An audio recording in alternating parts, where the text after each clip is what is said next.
Hello, welcome to অরিফাইম। দেখো, আজকের ভিডিওটা কিন্তু অন্যরকম ভিডিও। এটা কোনো এডুকেশন ভিডিও নয় বা কোনো প্রমোশনাল ভিডিও নয়। এটা জাস্ট আমাদের স্টুডেন্টের জন্য, যারা ডব্লিউবিএইচআরবি স্টাফ নার্স সিবিটি এক্সামের জন্য কিন্তু প্রিপারেশন নিচ্ছিলে আমাদের কাছ থেকে বা অন্য কোথা থেকে, তাদের জন্য কিন্তু স্পেশালি এই ভিডিওটা। দেখো, এই ভিডিওর পারপাসটা সম্পূর্ণ আলাদা। দেখুন, বর্তমান সময় কিন্তু ওয়েস্ট বেঙ্গল জুড়ে একটা যারা হেলথ সেক্টরের সাথে যুক্ত আছো বা হেলথ সেক্টরে পরবর্তীকালে জব পাবে এরকম যারা আছো, তাদের জন্য কিন্তু এই ভিডিওটা খুব ইনফরমেটিভ। কারণ তোমরা দেখেছো যে হেলথ মিনিস্টার যিনি ছিলেন, উনি কিন্তু একটা বর্ধমান সফরে গিয়ে উনি একটা প্রেস কনফারেন্সে এসে কিন্তু কিছু কথা বলেছেন। সেগুলো আমরা কিন্তু শুনেছি বা ছোট ছোট বাইটটা কিন্তু ভাইরাল হচ্ছে। এটা একটা নিয়ে আর কি। নেক্সট যেটা তোমাদের কমন কোয়ারিজ গুলো থাকছে, যে ভ্যাকেন্সি কবে আসবে, এটা উনি একটা তোমাদের কোয়ারিজ, কারণ উনার যে কথার প্রসঙ্গে কিন্তু সম্পূর্ণ অন্যরকম হচ্ছে। বা আমাদের করণীয় কি কি থাকছে, আমরা কি করব, ব্যাস এইটা নিয়ে কিন্তু আজকের ভিডিওটা। যদি দেখো, এই ভিডিওটা কিন্তু সম্পূর্ণ ব্যক্তিগত মতামত আমার। এটা কিন্তু কারোর মতামত নয়, বা তোমাদের যদি কারোর মনে হয় যে মতামতে কোনো রকম সমস্যা আছে, তার জন্য আমি দুঃখিত, তোমাদেরকে যে মানতেই হবে এটা কিন্তু একদমই নয়। চলো শুরু করা যাক। দেখুন, উনি কিন্তু প্রেস কনফারেন্সে বলেছিলেন, যিনি হেলথ মিনিস্টার ছিলেন, উনি কিন্তু বলেছিলেন যে 15 জুলাই একটা ভ্যাকেন্সি আসবে। আগে বলেছিলেন, কিছুদিন আগে, যখন ভোটে সবাই জিতার পরে, যখন সরকার সবাই গঠন হয়, তখন উনি কিন্তু এসেই বলেছিলেন যে 15 জুলাই থেকে আমরা কিন্তু ভ্যাকেন্সি গুলো স্টার্ট করবো, নেওয়া কিন্তু শুরু করবো। এরকম একটা বলেছিলেন। কিন্তু তারপরেও তো আজকে প্রায় 24শে আগস্ট, কোনো রকম ভ্যাকেন্সি আসেনি। তারপরেও কিন্তু আমরা 22শে আগস্ট কিন্তু আমরা একটা অন্যরকম কিছু শুনতে পেয়েছিলাম। সেক্ষেত্রে আমরাও কিন্তু জোয়ারে গা ভাসিয়েছি, আমরাও বলেছিলাম যে ভ্যাকেন্সি আসতে পারে, আসবে। সেক্ষেত্রে সবাই আমরা বলেছিলাম, যারা ভিডিও বানায়, যারা টিচার আছেন, তারা কিন্তু সবাই বলেছিলেন। সেই কারণের জন্য তোমাদের কাছে একটাই রিকোয়েস্ট, সব চ্যানেল ফলো করবে না। তোমাদের যেই চ্যানেলটা মনে হবে অথেন্টিক, সেই চ্যানেলটাই ফলো করবে। সেটা আমার চ্যানেল হোক বা অন্য কারো চ্যানেল হোক, যেখানে তোমার মনে হবে তুমি অরিজিনাল কথাগুলো পাচ্ছ। ঠিক আছে, এই একটা মানে কিছু উঠছে আর সেটা নিয়ে গুজব রটানো শুরু হয়ে গেছে, এরকম চ্যানেলগুলোকে প্লিজ ফলো করবেন না। দেখুন, যত সোশ্যাল মিডিয়া আছে তত বিভিন্ন মানে চ্যানেল হচ্ছে, আমি কোনো চ্যানেলকে খারাপ বলছি না। ইনফরমেশন গুলো একটু ঠিকভাবে দিলে সবার সুবিধা হয়। কারণ দেখুন, ওরা যারা স্টুডেন্ট আছেন তারা কিন্তু সবাই প্যানিকে আছেন। কারণ দেখুন, তারা কিন্তু এতদিন ধরে জব পাচ্ছেন না, সবাই কষ্টের মধ্যে আছেন, সেটা আমাদেরকেও বুঝতে হবে। যারা ভিডিও বানাচ্ছেন আপনাদেরকেও বুঝতে হবে। এমন কিন্তু ভিডিও বানাবেন না যে তারা ডিমোটিভেট হয়ে পড়াটাই ছেড়ে চলে যায়। সেরকম ভিডিও না বানালেই বেশি ভালো হয়। ওদেরকে কিন্তু পড়ার জন্যই আমাদেরকে মোটিভেট করা আমাদের দায়িত্ব। কারণ আমরা সবাই টিচার বা যারা অন্য অন্য ফিল্ডে আছেন, সবাই কিন্তু আমাদের দায়িত্ব ওদের পড়ার জন্য কিন্তু মোটিভেট করা। যেমন একটা প্রেস কনফারেন্সে যেটা হয়েছিল, আমি কিন্তু কনফারেন্সটা প্রায় 10 বারেরও বেশি শুনেছি। পুরো কনফারেন্স আমি কিন্তু আপনাদের মতো ছোট ভিডিওটা দিয়ে বিশ্বাস করিনি। তাহলে পুরো যে উনি কথাটা বলেছিলেন সেটা আমি শুনেছি। উনি যখন একটা গভর্নমেন্টে সেটআপে গিয়েছিলেন, গিয়ে উনি বেরিয়ে কিন্তু কথা বলছেন যে গভর্নমেন্ট সেটআপে সবাই ভালো কাজ করছে, কিন্তু ডক্টরের অনেক শর্টেজ আছে, নার্সদের অনেক শর্টেজ আছে, বা অন্যান্য ফিল্ডে শর্টেজ আছে। তারপরেও উনি তারপরে কথাটা বলেছিলেন যে এইসব রিক্রুটমেন্ট করতে আমাদের একটু সময় লেগে যাবে। দেখুন, এই যে কথাটা 2 বছর লেগে যাবে প্রায়, এটা যে তোমাদের কিন্তু একটা কোয়ারিজ আছে, উনি কিন্তু ওইভাবে কিন্তু ব্যাপারটা যে একদম প্রেস কনফারেন্স করে বলেই দিয়েছেন যে 2 বছরই লাগবে, 2 বছরের আগে হবেই না, এরকম কিন্তু কিছু কথা নয়। যে উনি একটা জাস্ট কথার কথাই বলেছেন। আপনি তো নিশ্চয়ই দেখেছেন যে অনেক ডক্টরকে উনি ফোন করেছিলেন, কিছু ডক্টর রাজি হয়ে গেছিলেন, উনি এই কথাগুলো বলেছেন। তো সেক্ষেত্রে যারা স্পেশালিস্ট ডক্টরদের ক্ষেত্রে, নার্সদের ক্ষেত্রেও কিন্তু সেটা, যেহেতু নার্সিং কথাটা শুরু করে উনি কথাটা বলেছিলেন, এবং সব ক্ষেত্রে ভ্যাকেন্সি হয়তো আসবে, কিন্তু সরকার কি চাইছে না, স্বচ্ছতার সাথে একটা কিছু করার জন্য।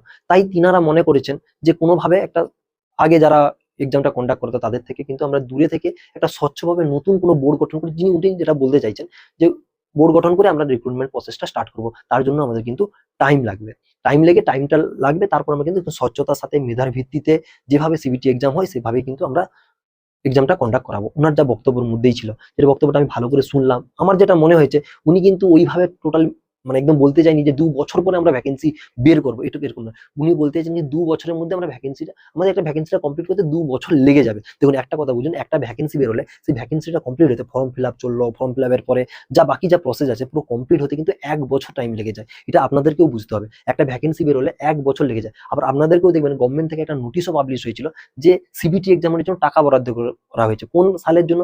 2026-27 শিক্ষাবর্ষে। এই কথাটা একটা ভালো করে বুঝুন। 26-27 শিক্ষাবর্ষে যদি টাকার বাজেট অলরেডি করা হয়ে থাকে, তাহলে তোমাকে একটা বুঝতে হবে যে সরকার যখন টাকা বাজেট করে দিয়েছে মানে কি, ওই বাজেটের জন্য সরকার একটা ভেবেছে নিশ্চয়ই, তাই তো বাজেটটা করেছে। একটা টাকা বরাদ্দ করে দেওয়া মানে কি, যদি ধরুন আপনার বাড়িতে কোনো একটা কাজ হচ্ছে বা কোনো একটা কিছু হবে, তাহলে আপনি যখন টাকাটা বাজেট করেন, ধরুন কারোর অনুষ্ঠান বাড়ি, কারোর বিয়ে বাড়ি, কারো কিছু, তখন টাকার কি একটা বাজেট করতে, যে আমার বিয়ের জন্য এই টাকাটা খরচ বরাদ্দ আমি করলাম, মানে কি এটা বুঝতে হবে যে উনি বিয়েটা করতে চাইছেন। তো এটা আপনাকে বুঝতে হবে। তাহলে সরকার যখন একটা বাজেট পাস করেছে, মানে সরকার চাইছে যে 26-27 শিক্ষাবর্ষের জন্য পাস করছেন, যে 27 সালে হলেও এক্সামটা একটা কন্ডাক্ট করানোর একটা ব্যবস্থা কিন্তু তারা চাইছিলেন। না হলে তো টাকা কেউ এমনি এমনি একটা জায়গায় খাতে টাকা রেখে দিলাম, তো হয় না। সরকার বরাদ্দ করছে না, আপনাদেরকেও বুঝতে হবে যে কোনো না কোনো ভাবে সরকারও চাইছে যে ভ্যাকেন্সি নেওয়ার জন্য। এবার উনি একটা প্রেস কনফারেন্সে বলেছে যে নতুন বোর্ড গঠন করে, যেটা আমরা অনেক ক্ষেত্রে থেকে জানতে পারলাম, অনেকজনের সাথে কথাও বলেছি। তো বলেছেন যে বোর্ডটা গঠন করে, উনি বলছেন 2 বছরের মতো লেগে যেতে পারে তো ভ্যাকেন্সিটা মানে কমপ্লিট হওয়ার জন্য। এটাও আপনাকে বুঝতে হবে। দেখুন সরকার সবে সবে হয়েছে, সরকার নতুন এসেছে, তাদেরও কিন্তু অনেক চাপ থাকে। তারা কিন্তু এটা চাইবে না যে এখন ভ্যাকেন্সি না নিয়ে সবাইকে একটা ডিমোটিভেট করে দিতে। ওনারা কিন্তু প্রথম প্রতিশ্রুতি ছিল আমরা প্রচুর ভ্যাকেন্সি নেবো। সেক্ষেত্রে আমাদের মুখ্যমন্ত্রী যিনি আছেন উনি কিন্তু বারবার বলে যাচ্ছেন যে 2027 মার্চের 31 তারিখের মধ্যে আমরা ফর্ম টর্ম গুলো ছেড়ে দেবো, পরীক্ষা টরীক্ষা নেওয়ার চেষ্টা করবো। ওনারাও বলে যাচ্ছেন, কিন্তু দেখুন আমরা বিশ্বাস করবো কাকে? উনি একবার বলছেন 15ই জুলাই বেরোবে, তারপরে এরকম বলছিলেন। এত নিয়ে একটা কোশ্চেন থাকে, বা কন্ট্রাকচুয়াল নিয়ে একটা আমি আবার একটা নতুন ভাইরাল হয়েছেন যে কন্ট্রাকচুয়াল আমরা এখন স্টাফ নিয়ে নেবো, বা যারা ইন্টার্নশিপ করছে বা অন্য কিছু করছে তাদেরকেও আমরা কিন্তু কিছু জনকে আমরা হসপিটালে ডেকে নেবো ও কিছু জনের জন্য, সাময়িক সময়ের জন্য, যাতে ইন্টার্নশিপের টাকাটাও দেওয়া যায় আর ওখান থেকে ওদের কাছ থেকে কিছুটা কাজও আদায় করে নেওয়া যায়। এটা উনিও একটা বলেছেন কনফারেন্সে, সেটাও আমি শুনেছি। কিন্তু দেখুন এটা তো আলটিমেট মানে কোনো সলিউশন হতে পারে না।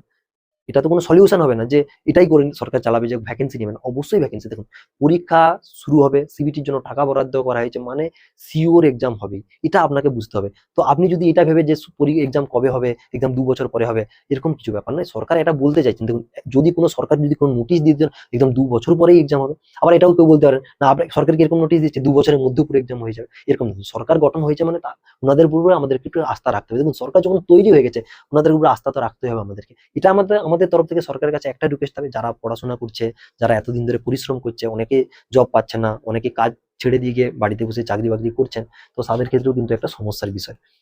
তো চাইবো যে যত তাড়াতাড়ি ভ্যাকেন্সি আসুক আমাদের পক্ষে বা সবার পক্ষে ভালো। সে যারা স্টুডেন্ট আছে তোমাদেরও, যারা টিচার পড়াচ্ছেন তাদেরও। এটা সরকারের কাছে আমাদের থেকে বিনীত রিকোয়েস্ট থাকবে যে যত তাড়াতাড়ি সম্ভব ভ্যাকেন্সিটা এলে সবার জন্য ভালো হয়। এবার ভ্যাকেন্সি কবে আসবে জিনিসটা অনেকটা ক্লিয়ার হয়েছে, বা হেলথ মিনিস্টার কি বলেছেন। এবার অনেকজন বলছেন স্যার আমরা গভর্নমেন্টের চাকরি মানে প্রাইভেটে চাকরি ছেড়ে দিয়ে বাড়িতে বসে পড়াশোনা করছি, তাহলে আমরা কি এখন কি করব? দেখুন একটা কথা আপনাদেরকে প্রথম বলে দিই, যদি দেখুন কাজ আপনার, টাকাটা ইনকাম করবেন আপনি, পড়তে হবে আপনাকেই। কেউ আপনার পড়া করে দিবে না, কেউ আপনাকে রোজগার করে খাওয়াবে না, কেউ কিছু করবে না। সেই ভিত্তিতে আপনাকে ভাবতে হবে যে আমি পড়তে পড়তে, ধরুন দেখুন সরকার হয়তো ভ্যাকেন্সি আনতে লেট করলো, তাহলে তোমাদের কি, তোমার তো বাড়িতে বসে থেকে তো আর, যদি বাবার প্রচুর পয়সা থাকে তাহলে ঠিক আছে, আর যদি না থাকে তখন কি করবেন? কোথাও না কোথাও কাজ করতে হবে। এটা এটা যে এটা শিওর নয় যে আপনি জব করতে করতে কখনোই গভর্নমেন্ট জব পাবেন না, এটা একদম সম্পূর্ণ ভুল কথা। দেখুন আপনার পরিস্থিতি আপনার একান্তই নিজের। এই পরিস্থিতিতে কেউ আপনাকে সাহায্য করবে না। কাউকে আমাকে বলবেন, আমি আপনাকে 2 টাকা দিয়ে খাইয়েও দিয়ে আসবো না, জাস্ট আমি একটা ভিডিও বানিয়ে দিলাম, ভুল কথা বলে দিলাম, সেটা আপনারও খারাপ লাগবে, এরকম নয়। আপনার যদি পরিস্থিতি সেরকম থাকে যে আপনি নিজে থেকে পড়ে অন্যান্য এক্সাম আছে, গভর্নমেন্ট, সেন্ট্রাল গভর্নমেন্ট বা অন্যান্য এক্সাম, আমি বাড়িতে বসে প্রিপারেশন একটা গভর্নমেন্ট চাকরি চাইছি। আবার দেখুন যারা জিএনএম আছেন তাদের কিন্তু সেন্ট্রালের যদি এমস এর পরীক্ষা দেন আপনার একটা এক্সপিরিয়েন্স লাগে, সেটাও আপনাকে গ্যাদারিং করতে হবে। বা যারা আরআরবি দেবেন তাদের তো লাগবে, কিন্তু আরআরবিতে ভ্যাকেন্সি অনেকটাই কম, সিরিয়াস কথা বলছি, অনেকটাই কম। সেক্ষেত্রে ডব্লিউবিএইচআরবিতে অনেকটা বেশি ভ্যাকেন্সি আসে। সেক্ষেত্রে আমরা সবাই ওয়েট করি ডব্লিউবিএইচআরবির জন্য, যাতে অনেকটা ভ্যাকেন্সি থাকে, আমরা একটু পড়াশোনা করলে হয়তো বা চাকরিটা পেয়ে যাবো। সেক্ষেত্রে আমি একটা কথা বলবো, দেখুন একান্ত আপনার নিজের ব্যাপার, টাকাটা আপনাকেই আয় করতে হবে। যদি ভ্যাকেন্সি লেটে আসে, বেকার বাড়িতে বসে থেকে কোনো কাজ নেই, চাকরি করুন, মাঝে মাঝে টাইম নিয়ে পড়ুন। চাকরি করলে যে এটা নয় যে চাকরি করলেই পড়া, একদম হয় না, সম্পূর্ণ ভুল কথা। চাকরি করতে করতেও পড়া যায়, কিন্তু কষ্ট তো আপনাকে করতে হবে। যদি না কষ্ট করতে পারেন তো আপনি তার ফল কি করে পাবেন? তাই কষ্টটা একটু করতে হবে। আমি বলবো না যে সবাই, আমি এখনো বলি না, কাউকে বলি না যে চাকরি ছেড়ে দেবো, কারণ টাকা না থাকলে আপনি ডিমোটিভেট হয়ে যাবেন। এটা কথা। আমার কাছে যদি 2 দিন টাকা না থাকে আমিও ডিমোটিভেট, কতদিন বাবার কাছে হাত পাতবো, কতদিন এর কাছে ওর কাছে হাত পাতবো। হাত পাতার তো একটা স্বভাবটা হয় হয় না আমাদের, একটা আত্মসম্মান, মান সম্মান বোধ থাকে, সে কারণে আমরা সবসময় হাত পাততে পারি না। সেই কারণের জন্যই বলছি, অনেক সময় নিজের ইনকামের জন্য বা নিজের চলাফেরা খাওয়া দাওয়ার জন্য তো টাকার প্রয়োজন হয়। তাই কাজ করতে হবে, তার মধ্যেও কষ্ট করতে হবে, পড়তে হবে। কোথাও 6 ঘন্টা, কোথাও 12 ঘন্টা ডিউটি, আমি জানি সবকিছু। তারপরেও তোমাকে টাইম বের করে তোমাকে নিজের পড়াটা নিজেকে পড়তে হবে।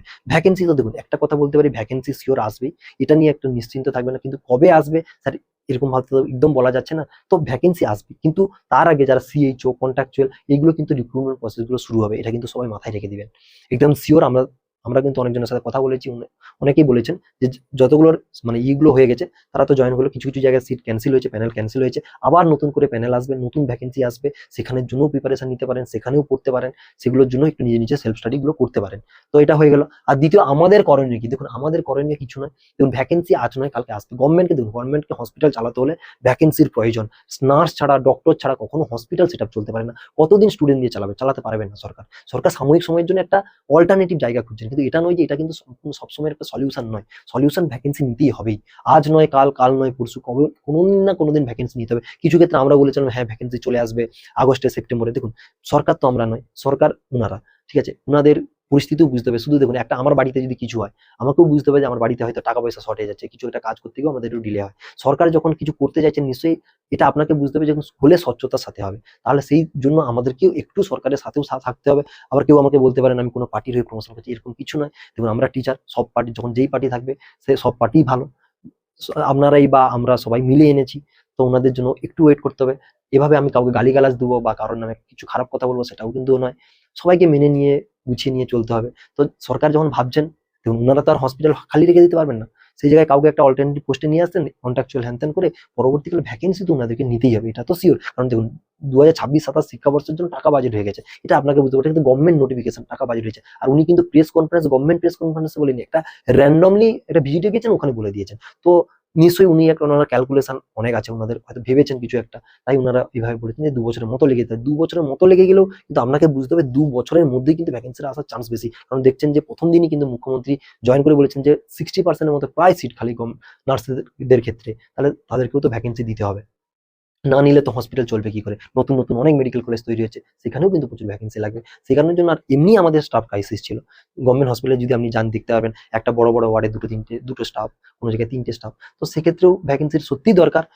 আমি চাইবো গভর্নমেন্টের কাছে, সবার কাছে রিকোয়েস্ট করবো যে ভ্যাকেন্সি যত তাড়াতাড়ি সম্ভব আসুক, বা আমরা যারা আছি টিচার সবাই মিলে আমরা সাথে যোগ হয়ে আমরা গিয়ে স্বাস্থ্য ভবনে গিয়ে কথাও বলতে পারি। যারা টিচার আছেন তারা আমাকে কমেন্টও করতে পারেন, যদি কোনো টিচার আমার ভিডিওটা দেখে থাকেন কমেন্টও করতে পারেন। তো আমি আপনার সাথে পার্সোনালি কথা বলে নেবো আমাদের করণীয় কি। দেখুন, আমিও পড়াচ্ছি, আপনিও পড়াচ্ছেন, সবাই পড়াচ্ছি, কেউ কারো তো দুশ্মন নয়। আপনি আমার মতো, আপনার মতো রেঞ্জে পড়াচ্ছেন, আমি আমার মতো, হয়তো আপনি আমার থেকে অনেক ভালো পড়াচ্ছেন, সেক্ষেত্রে আমি কাউকে বলছি না যে খারাপ, হয়তো আমিও অনেক খারাপ পড়াই, কিন্তু তবুও একটা পড়ানোর যেহেতু লাইনে আছি, আমারও কিছু স্টুডেন্ট আছে, সবাই কথা ভাবতে হয়। সে কারণের জন্য বলছি, যারা টিচার আছে তারাও আমাদের সাথে কন্ট্যাক্ট করতে পারো, আমরা কথা বলবো। আমি পার্সোনালি তোমাদের সাথে কথা বলবো, মেসেজ করো, একটু রিপ্লাই লেট হলেও রিপ্লাই করবো।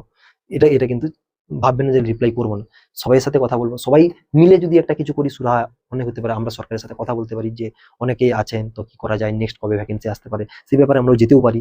তো সেক্ষেত্রে আমি একটা কথা বলবো যে প্যানিক করবেন না, ভুলভাল নিউজ চ্যানেল ফলো করবেন না। সরি, নিউজ চ্যানেল বলছি, ভুলভাল চ্যানেল ফলো করবেন, দেখবেন ঠিকঠাক আছেন, কথাগুলো ভালো লাগছে বা কথাগুলো ঠিকঠাক ভাবে বলছেন, সেগুলো ভেবে কিন্তু আপনারা ডিসিশন গুলো নেবেন। It's my request to all, সবার কাছে। আর ভুলভাল যারা ভিডিও বানাচ্ছেন, প্লিজ রিকোয়েস্ট করছি, তারা সবাই পড়ছে, সবাই কিন্তু খুব মানে ইসের মধ্যে আছে, শকের মধ্যে আছে, প্যানিকের মধ্যে আছে। তো এই সময় এমন কিছু কথা বলবেন না যারা ডিমোটিভেট হয়ে পড়ার থেকে চলে যায়।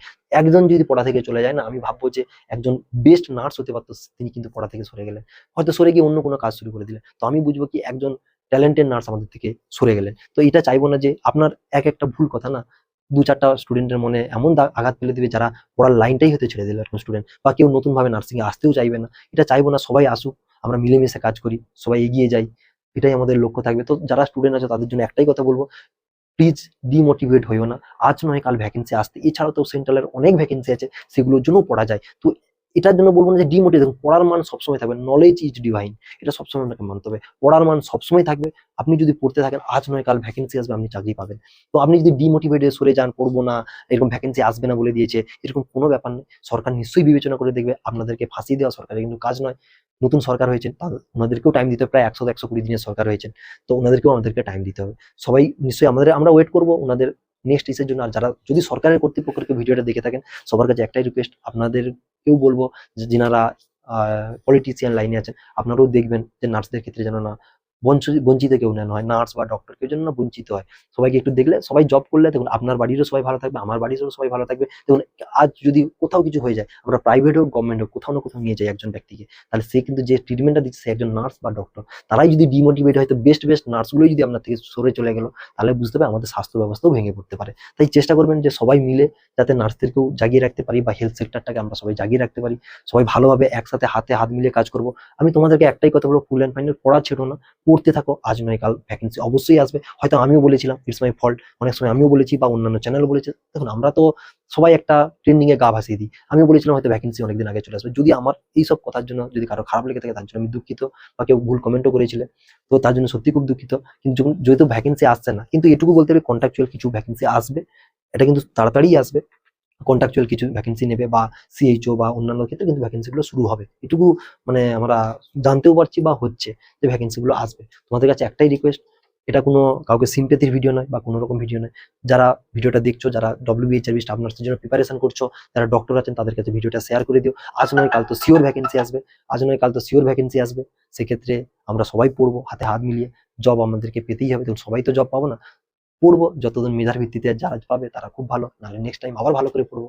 আজ নয় কাল আমিও মেধাতে আসবো বা তুমিও আসবে, সবাই আসবো, সবাই এসে পড়াশোনা করে সবাই একসাথে চাকরি পাবো। তো এটা নয় যে এই চাকরি পেয়ে যাচ্ছে আমাদের হিংসা আছে, এরকম কিছু না। সবাই চাকরি পাক, তারপর আবার সময় আসবে আবার নতুন জন চাকরি পাবে। চলুন, এটাই আমার বলার ছিল। কেউ ডিমোটিভেট হবেন না, সবাই একটু মোটিভেটেড রাখুন নিজেদের মধ্যে। ভ্যাকেন্সি তো আজ নয় কাল আসবেই, চিন্তা করবেন না। Thanks for watching. আর যদি পারবে যারা তোমাদের WBHRB স্টাফ আছে, সবাই কিন্তু ভিডিওটা শেয়ার করে দিও। একটা বলবো, যা তা চ্যানেল ফলো করবে না, যে কোনো একটা আধা চ্যানেল ফলো, এত ফেসবুক স্ক্রল করতে করতে এত জিনিস ফলো করো না, মাথা ঘুরবে। নিজের পড়ায় ফোকাস করো, নিজের স্টাডির মধ্যেই থাকো, ভালো থেকো, সুস্থ থেকো। তোমাদের সাথে দেখা হবে নেক্সট কোনো ভিডিওতে। Thanks for watching.